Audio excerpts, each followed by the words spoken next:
మోక్షజ్ఞ నిశ్చితార్థపు వేడుకలో కళ్యాణ్ రామ్ అలాగే ఎన్టీఆర్ ఇద్దరు అన్నతమ్ముళ్ళు వచ్చినట్టుగా తెలుస్తోంది.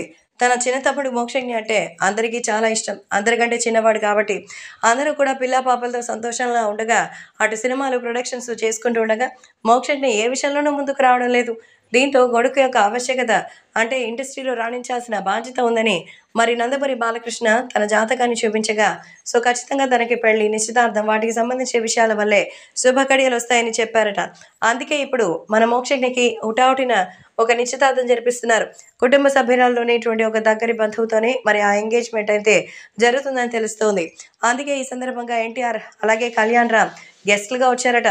మామూలుగా అయితే తలకు మునకలేసుకొని చేసేవారు, కానీ నందమూరి బాలకృష్ణ అలాగే ఇంకా మరి ఇతర నందమూరి కుటుంబ సభ్యులు బాలయ్యని కళ్యాణ్ రామ్‌ని మధ్య కావాలని దూరం పెడుతున్నారు. అయినా సరే గెస్ట్‌లుగా తమకు లభించిన ఆహ్వానం మేరకు తమ్మని యొక్క నిశ్చితార్థం చూసేటువంటి వీలు కుదుర్చుకొని అందరూ కూడా వచ్చినట్టుగా తెలుస్తోంది. కాబట్టి ఇప్పుడు సోషల్ మీడియాలో సైతం ఎంతో వైరల్ అవుతోంది. ఏది ఏమైనా కళ్యాణ్ రామ్, జూనియర్ ఎన్టీఆర్ ఇద్దరు వచ్చి ఇప్పుడు మోక్షజ్ఞ ఎంగేజ్‌మెంట్‌లో ఎంతో సందడి చేసినట్టుగా తెలుస్తోంది. అసలు సిసలైన ఎంటర్‌టైన్‌మెంట్ అంటే ఈ ముగ్గురు అన్నతమ్ముళ్ళు ఒక్క తీరుగా ఉంటే బావుంటుందనేదే వాళ్ళ యొక్క అభిమానాన్ని కూడా చాటుకున్నట్టుగా తెలుస్తోంది. కాబట్టి ఇప్పుడు సోషల్ మీడియాలో సైతం ఈ విషయం ఎంతో సెన్సేషన్‌గా మారుతోంది. ఏది ఏవైనా మోక్షజ్ఞ నిశ్చితార్థానికి సంబంధించిన వీడియోలు ఇప్పుడు ట్రెండింగ్‌లో ఉంది.